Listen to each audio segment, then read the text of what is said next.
سورہ قدر. سورہ قدر کا تعارف. مقام نزول. سورہ قدر مدنیہ ہے اور ایک قول یہ ہے کہ مکیہ ہے. آیات، کلمات اور حروف کی تعداد.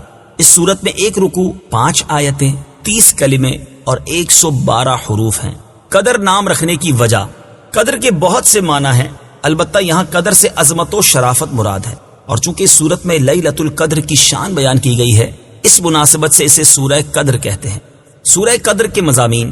اس صورت میں قرآن مجید نازل ہونے کے ابتدائی زمانے کے بارے میں بتایا گیا، اور جس رات میں قرآن مجید نازل ہوا اس کی فضیلت بیان کی گئی کہ یہ رات 1000 مہینوں سے بہتر ہے.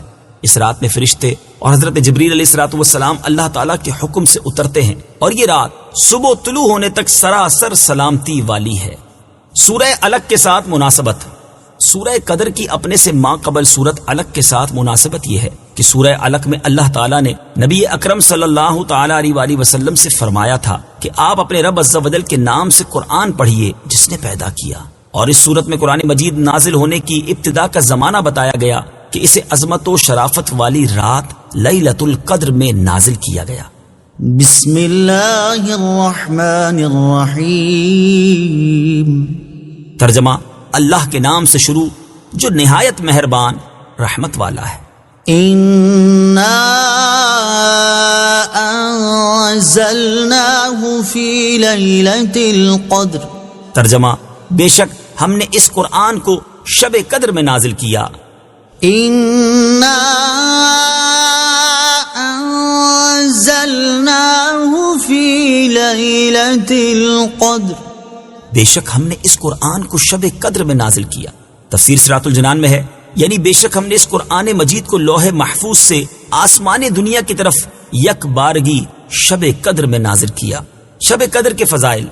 شب قدر شرف و برکت والی رات ہے. اس کو شب قدر اس لیے کہتے ہیں کہ اس شب میں سال بھر کے احکام نافذ کیے جاتے ہیں، اور فرشتوں کو سال بھر کے کاموں اور خدمات پر مامور کیا جاتا ہے. اور یہ بھی کہا گیا ہے کہ اس رات کی دیگر راتوں پر شرافت و قدر کے باعث اس کو شب قدر کہتے ہیں. اور یہ بھی منقول ہے کہ چونکہ اس شب میں نیک اعمال مقبول ہوتے ہیں اور بارگاہ الہی میں ان کی قدر کی جاتی ہے، اس لیے اس کو شب قدر کہتے ہیں. احادیث میں اس شب کی بہت فضیلتیں وارد ہوئی ہیں. چنانچہ حضرت ابو ہریرہ رضی اللہ تعالی عنہ سے روایت ہے، رسول اللہ صلی اللہ تعالی علیہ وآلہ وسلم نے ارشاد فرمایا، جس نے اس رات میں ایمان اور اخلاص کے ساتھ شب بیداری کر کے عبادت کی تو اللہ تعالیٰ اس کے سابقہ صغیرہ گناہ بخش دیتا ہے. اور حضرت انس بن مالک رضی اللہ تعالیٰ عنہ سے روایت ہے، ابن ماجہ کی حدیث ہے کہ رمضان کا مہینہ آیا تو حضور پرنور صلی اللہ تعالی علیہ وآلہ وسلم نے ارشاد فرمایا، بے شک تمہارے پاس یہ مہینہ آیا ہے اور اس میں ایک رات ایسی ہے جو 1000 مہینوں سے بہتر ہے.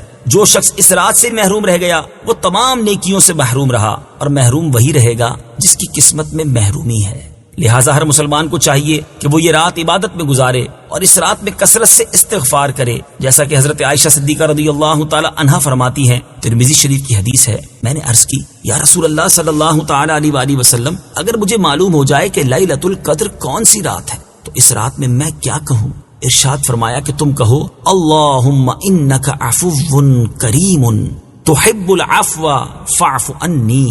اے اللہ، بے شک تو معاف فرمانے والا، کرم کرنے والا ہے، تو معاف کرنے کو پسند فرماتا ہے، تو میرے گناہوں کو بھی معاف فرما دے. نیز آپ رضی اللہ تعالی عنہا فرماتی ہیں، اگر مجھے یہ معلوم ہو جائے کہ کون سی رات لیلۃ القدر ہے تو میں اس رات میں یہ دعا بکثرت مانگوں گی، اے اللہ میں تجھ سے مغفرت اور عافیت کا سوال کرتی ہوں. شب قدر سال میں 1 مرتبہ آتی ہے. یاد رہے کہ سال بھر میں شب قدر 1 مرتبہ آتی ہے، اور کثیر روایت سے ثابت ہے کہ وہ رمضان المبارک کے آخری عشرے میں ہوتی ہے، اور اکثر اس کی بھی طاق راتوں میں سے کسی ایک رات میں ہوتی ہے. بعض علماء کے نزدیک رمضان المبارک کی 27ویں رات شب قدر ہوتی ہے، اور یہی حضرت امام اعظم رضی اللہ تعالی عنہ سے مروی ہے. شب قدر کو پوشیدہ رکھے جانے کی وجوہات. امام فخر الدین رازی رحمت اللہ تعالی علیہ فرماتے ہیں، اللہ عز و جل نے شب قدر کو چند وجوہ کی بنا پر پوشیدہ رکھا ہے. نمبر 1، جس طرح دیگر اشیاء کو پوشیدہ رکھا، مثلا اللہ عز و جل نے اپنی رضا کو اطاعتوں میں پوشیدہ فرمایا تاکہ بندے ہر اطاعت میں رغبت حاصل کریں. اپنے غضب کو گناہوں میں پوشیدہ فرمایا تاکہ ہر گناہ سے بچتے رہیں. اپنے ولی کو لوگوں میں پوشیدہ رکھا تاکہ لوگ سب کی تعظیم کریں. دعا کی قبولیت کو دعاؤں میں پوشیدہ رکھا تاکہ وہ سب دعاؤں میں مبالغہ کریں. اسم اعظم کو اسما میں پوشیدہ رکھا تاکہ وہ سب اسماء کی تعظیم کریں، اور نماز وسطیٰ کو نمازوں میں پوشیدہ رکھا تاکہ تمام نمازوں کی پابندی کریں، توبہ کی قبولیت کو پوشیدہ رکھا تاکہ بندہ توبہ کی تمام اقسام پر ہمیشگی اختیار کرے، اور موت کا وقت پوشیدہ رکھا تاکہ بندہ خوف کھاتا رہے، اسی طرح شب قدر کو بھی پوشیدہ رکھا تاکہ لوگ رمضان کی تمام راتوں کی تعظیم کریں۔ نمبر 2، گویا کہ اللہ تعالیٰ ارشاد فرماتا ہے اگر میں شب قدر کو معین کر دیتا اور یہ کہ میں گناہ پر تیری جرت کو بھی جانتا ہوں، تو اگر کبھی شہوت تجھے اس رات میں گناہ کے کنارے لا چھوڑتی اور تو گناہ میں مبتلا ہو جاتا، تو تیرا اس رات کو جاننے کے باوجود گناہ کرنا لا علمی کے ساتھ گناہ کرنے سے زیادہ سخت ہوتا، بس اس وجہ سے میں نے اسے پوشیدہ رکھا۔ نمبر 3، گویا کہ ارشاد فرمایا میں نے اس رات کو پوشیدہ رکھا تاکہ شرعی احکام کا پابند بندہ اس رات کی طلب میں محنت کرے اور اس محنت کا ثواب کمائے۔ نمبر 4، جب بندے کو شب قدر کا یقین حاصل نہ ہوگا تو وہ رمضان کی ہر رات میں اس امید پر اللہ عز و جل کی اطاعت میں کوشش کرے گا کہ ہو سکتا ہے کہ یہی رات شب قدر ہو۔ وما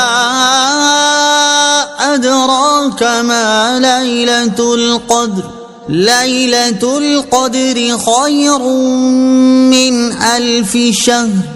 ترجمہ، اور تجھے کیا معلوم کہ شب قدر کیا ہے؟ شب قدر 1000 مہینوں سے بہتر ہے۔ ليلة القدر خير من 1000 شهر۔ شب قدر 1000 مہینوں سے بہتر ہے۔ تفسیر صراط الجنان میں ہے یہاں سے شب قدر کے عظیم فضائل بیان کیے جا رہے ہیں۔ چنانچہ شب قدر کی ایک فضیلت یہ ہے کہ شب قدر ان 1000 مہینوں سے بہتر ہے جو شب قدر سے خالی ہوں، اور اس ایک رات میں نیک عمل کرنا 1000 راتوں کے عمل سے بہتر ہے۔ 1000 مہینوں سے بہتر ایک رات۔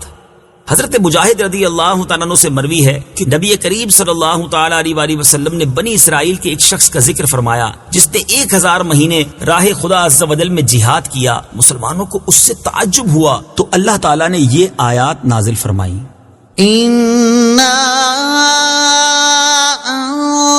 أَنزَلْنَاهُ فِي لَيْلَةِ الْقَدْرِ وَمَا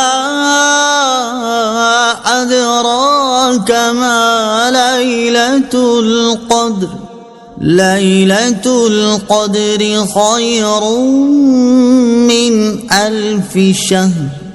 ترجمہ، بے شک ہم نے اس قرآن کو شب قدر میں نازل کیا، اور تجھے کیا معلوم کہ شب قدر کیا ہے؟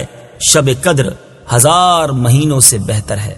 حضرت انس بن مالک رضی اللہ تعالیٰ عنہ سے روایت ہے رسول کریم صلی اللہ تعالیٰ علیہ وسلم نے ارشاد فرمایا اللہ تعالیٰ نے میری امت کو شب قدر کا تحفہ عطا فرمایا اور ان سے پہلے اور کسی کو یہ رات عطا نہیں فرمائی۔ مفتی نعیم الدین مراد آبادی علیہ رحمت اللہ الہادی فرماتے ہیں یہ اللہ تعالیٰ کا اپنے حبیب صلی اللہ تعالیٰ علیہ وآلہ وسلم پر کرم ہے کہ آپ کے امتی شب قدر کی ایک رات عبادت کریں تو ان کا ثواب پچھلی امت کے 1000 ماہ عبادت کرنے والوں سے زیادہ ہو۔ اور مفتی احمد یار خان نعیمی رحمت اللہ تعالیٰ علیہ فرماتے ہیں اس آیت سے 2 فائدے حاصل ہوئے۔ ایک یہ کہ بزرگ چیزوں سے نسبت بڑی ہی مفید ہے کہ شب قدر کی یہ فضیلت قرآن کی نسبت سے ہے۔ اصحاب کہف کے کتے کو ان بزرگوں سے منسوب ہو کر دائمی زندگی عزت نصیب ہوئی۔ دوسرا یہ کہ تمام آسمانی کتابوں سے قرآن شریف افضل ہے کیونکہ تورات و انجیل کی تاریخ نزول کو یہ عظمت نہ ملی۔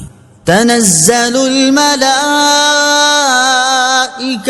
والروح فيها بإذن ربهم من كل أمر سلام هي حتى مطلع الفجر۔ ترجمہ، اس رات میں فرشتے اور جبرائیل اپنے رب کے حکم سے ہر کام کے لیے اترتے ہیں۔ یہ رات صبح طلوع ہونے تک سلامتی ہے۔ تنزل الملائكة